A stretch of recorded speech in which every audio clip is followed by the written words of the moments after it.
श्री शिवाय नमस्तुभ्यम फ्रेंड्स। तो कैसे हैं आप सब? आई होप आप लोग अच्छे होंगे और मैं भी अच्छी हूँ। तो कैसा रहा आप लोगों का संडे का टेस्ट और मेरे स्कोर कितने हैं इस वीडियो में आगे चल के बताऊंगी। और जिनके भी नंबर 140 के पहले ही आ रहे हैं, मतलब 130 से 140 के बीच आ रहे हैं, उससे भी कम आ रहे हैं, तो ये वीडियो आप लोग लास्ट तक जरूर देखिएगा। आपके लिए ही है ये मेरा वीडियो। तो चलिए हम वीडियो को स्टार्ट करते हैं। तो मैं पहले आपको बता दूं कि मैंने संडे का टेस्ट दिया था। मैं बात कर रही हूँ ये जो अभी संडे गया है, इस संडे का नहीं, इससे पहले का संडे, अभी इस संडे का मैंने नहीं दिया है क्योंकि मैं लाइव तो नहीं दे पाती हूँ। मतलब जिस दिन टेस्ट रहता है उस दिन नहीं दे पाती हूँ, उसके बाद जब भी मुझे टाइम मिलता है, क्योंकि 3 घंटे यहाँ पर मिनिमम 2.5 घंटे तो लगते ही हैं। मतलब 3 घंटे का रहता है, पर अगर आप उससे पहले भी यहाँ पर कंप्लीट कर लो तो आप सबमिट कर सकते हो। तो यहाँ पर मिनिमम 2.5 घंटे तो लग ही जाता है। मतलब मैं 2.5 घंटे यहाँ पर मुझे मतलब पूरा एक टेस्ट सॉल्व करने में यहाँ पर मुझे 2.5 घंटे लग जाता है। आप लोगों को कितना टाइम लगता है कमेंट करके ज़रूर बताइएगा। तो मैं बता दूं कि मेरा स्कोर क्या था। तो मेरा स्कोर था 138। और मैं जब से दे रही हूँ टेस्ट, मतलब यहाँ तब से मेरा मतलब 138 ही मेरा यहाँ पर मतलब कि हाईएस्ट है। इससे ऊपर अभी मेरा नहीं गया है। तो मैं बता दूं कि यहाँ पर 138 से मतलब आगे क्यों नहीं गया, तो मैं आपको बता दूं कि मैं यहाँ पर रिवीजन अभी मैं नहीं कर रही हूँ। अभी मेरा सिलेबस भी ही चल रहा है और ऐसा हो जाता है कि बीच बीच में कई दिन मेरे ऐसे निकल जाते हैं, 2 से 3 दिन की मैं यहाँ पर पढ़ भी नहीं पाती हूँ। इस वजह से यहाँ पर थोड़े मेरे मार्क्स कम आए हैं। थोड़े क्या, अभी तो बहुत ही कम है अभी तो। और मतलब कि अभी 40-50 मतलब इसमें प्लस करना है। मतलब 138 है तो यहाँ पर हमारे 170 180 यहाँ पर आए तब जाके कुछ रहेगा। और बहुत सारे लोगों के आते भी हैं, मैंने देखे हैं बहुत सारे लोग के 181 190 ऐसे नंबर आ रहे हैं।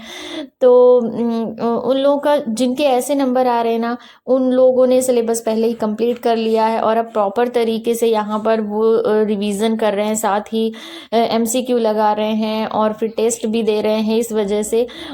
और मेरे कम नंबर आ रहे हैं तो इसमें कहीं ना कहीं मेरी ही गलती है। और आपके भी कम आ रहे हैं, आप मतलब कि 150 से कम आ रहे हैं, तो समझ लीजिए कि आपको भी अभी यहाँ पर मेहनत की ज़रूरत है, रिवीजन करने की ज़रूरत है। और उसमें गलती आपकी ही है, आप कहीं ना कहीं अपने आप को वहाँ पर पढ़ने का टाइम नहीं दे पा रहे हैं जिस तरीके से मैं यहाँ पर नहीं दे पा रही हूँ। और मतलब कि मैं कितनी भी कोशिश करती हूँ बट कभी कुछ हो ही जाता है। और मेरे तो ज़्यादातर हॉस्पिटल के ही यहाँ पर चक्कर लगते हैं, कभी बच्चों की तबीयत ख़राब, कभी मेरी तबीयत ख़राब, और इस वजह से यहाँ पर थोड़ा सा नहीं हो पा रहा है। बट यहाँ पर मैं ट्राई करूँगी, बस यहाँ पर मेरा सिलेबस कंप्लीट हो जाए। है बिल्कुल लास्ट का ही है, यहाँ पर मेरे बच्चे हैं, पर तो भी मैं उनको भी कंप्लीट नहीं कर पा रही हूँ। बट जैसे यहाँ पर कंप्लीट होगा और फिर रिवीजन करने लगेंगे ना, तो फिर आप देखेंगे कि आपके जो स्कोर हैं वो अपने आप बढ़ने लगेंगे।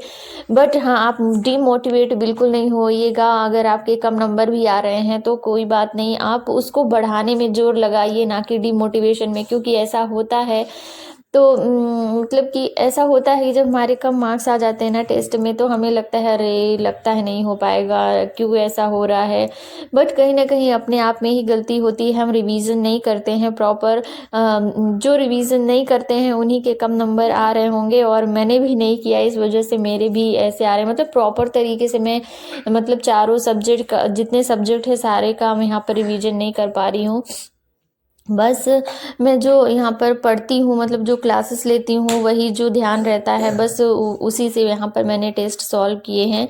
और टेस्ट सॉल्व करना बहुत ज़रूरी होता है। भले आपके नंबर कम आ रहे हों, कोई बात नहीं, ये कोई अभी मेन एग्ज़ाम नहीं है कि आप इसमें अगर आपके कम नंबर आ गए तो आपका सिलेक्शन नहीं होगा। लेकिन टेस्ट भले आपके कम नंबर आ रहे हैं, आप रिवीजन नहीं कर रहे हैं, लेकिन आप टेस्ट ज़रूर दें, क्योंकि टेस्ट देना बहुत ही आपको समझ में आता है कि किस तरह से क्वेश्चन है और आप किस क्वेश्चन को किस तरीके से लेते हैं। और कभी कभी ऐसा होता है ना कि आपके बनते हुए क्वेश्चन आपसे बनते रहते, तो भी अगर उसमें मिलते जुलते आपके ऑप्शन रहते हैं तो आप गलत कर देते हैं। और मेरा तो ऐसा हुआ कि मैंने 2 क्वेश्चन अनअटेम्प्ट भी रह गए थे, मैंने देखा ही नहीं कि कहाँ से 2 क्वेश्चन मेरे छूट गए। तो हाँ, ऐसा भी होता है। तो आप लोग अपनी, जब आप टेस्ट देते हैं ना, तो आप अपनी गलतियों को यहाँ पर सुधारने का आपको मौका मिलता है, आपको पता चलता है कि आप कहाँ पर गलती कर रहे हैं। जैसे मैंने मैंने 2 क्वेश्चन तो सॉल्व भी नहीं किए, कहाँ से छूट गए। जब मैंने सबमिट कर दिया उसके बाद मैंने देखा कि 2 अनअटेम्प्ट में यहाँ पर आ रहे हैं, तब मुझे पता चला। तो मतलब कि ऐसी हमसे गलतियां हो जाती हैं, तो हम इनसे सबक लेंगे कि एग्ज़ाम सेंटर में हमसे ऐसी गलती ना हो।